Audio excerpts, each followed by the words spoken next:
ചെയ്യേണ്ടത്? നിങ്ങളുടെ ഡ്രസ്സ് അഴിച്ചുമാറ്റി ഇരുണ്ട പാടുകളുള്ള സ്ഥലങ്ങളിലെ എല്ലാം പുരട്ടാം.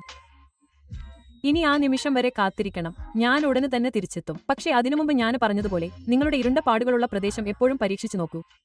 നിങ്ങളുടെ കൈത്തണ്ട ഇരുണ്ടതാണെങ്കിൽ, നിങ്ങളുടെ കാലുകൾ ഇരുണ്ടതാണെങ്കിൽ ഇരുട്ടുള്ളിടത്ത് കുളിമുറിയിൽ പോയി കുളിക്കൂ. കുളിക്കുന്നതിന് 5-10 മിനിറ്റ് മുമ്പ് അത് ഉപയോഗിച്ച് ശരീരം മുഴുവൻ പ്രകാശിപ്പിക്കുക. കുത്ത്. ഇപ്പോൾ ഞാൻ എല്ലാം പൂർത്തിയാക്കിയ ശേഷം എന്റെ മുഖം എങ്ങനെയാണെന്ന് നിങ്ങൾക്ക് കാണാൻ കഴിയും. ഞാൻ ഇപ്പോൾ ഇവിടെയുണ്ട്. നോക്കൂ, എന്താണ് രസകരമായത്? ഞാൻ ചിരിക്കുന്നു. എന്റെ മകൾ എന്നെ കളിയാക്കുകയാണ്. ഞാൻ ക്യാമറ റിംഗ് ലൈറ്റിനുള്ളിൽ വെച്ചു, പക്ഷേ റിംഗ് ലൈറ്റുകളുടെ ഉടമസ്ഥത എനിക്കല്ല. ഞാൻ ക്യാമറ അവിടെ വെച്ചിട്ട് സംസാരിക്കാൻ തുടങ്ങി. ലൈറ്റുകൾ എനിക്കല്ലെന്ന് ഞാൻ മറന്നു. കുട്ടി വന്ന് എനിക്ക് വേണ്ടി ലൈറ്റിൽ പറഞ്ഞു. അവൾ ചില കാര്യങ്ങൾ പറയുന്നു. ലൈറ്റുകൾ ചൂണ്ടിക്കാണിച്ച് എനിക്ക് വേണ്ടി ലൈറ്റുകൾ കത്തിച്ചു. അതുകൊണ്ടാണ് ഞാൻ ചിരിച്ചത്. എന്തായാലും ഇപ്പോൾ ഞാൻ എന്റെ മുഖം മസാജ് ചെയ്യുകയാണ്. സുഹൃത്തുക്കളെ, നിങ്ങൾക്കറിയാമോ, ഇത് എന്റെ കാരറ്റ് ബട്ടർ. ഞാൻ അത് വിൽക്കുകയാണ്. അതിനാൽ നിങ്ങൾക്ക് എന്നെ പിന്തുണയ്ക്കാം. നിങ്ങളുടെ സ്വന്തം കുടുംബത്തിന് carrot butter glowing skin butter ലഭിക്കണമെങ്കിൽ എന്നെ ബന്ധപ്പെടുക, ശരിയല്ലേ?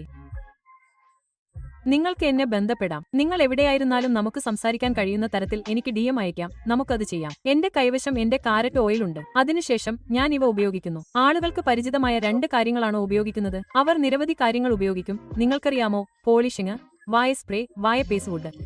അതിനുശേഷം ഞാൻ എന്റെ അടിസ്ഥാന കാര്യങ്ങൾ ഉപയോഗിക്കുന്നു.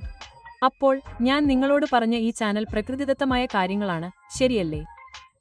അതിനാൽ എന്റെ പ്രകൃതിദത്ത വഴികളിലൂടെ, തിളങ്ങുന്ന ചർമ്മ വസ്തുക്കളിലൂടെ ഞാൻ സ്വയം ചെയ്യുന്നതെല്ലാം. അതിനാൽ നമ്മളെല്ലാവരും നമ്മുടെ ഇരുണ്ട പാടുകൾ പരിഹരിക്കുന്നതിനും ഒരുമിച്ച് പ്രവർത്തിക്കുന്നതിനും നമ്മുടെ മുടിയും നമ്മുടെ കുട്ടികളുടെ മുടിയും ഒരുമിച്ച് വളർത്തുന്നതിനും വേണ്ടി പ്രവർത്തിക്കുന്നതിന് എന്നോടൊപ്പം തുടരുക. ഈ ചാനൽ അതെല്ലാം സംബന്ധിച്ചതാണ്.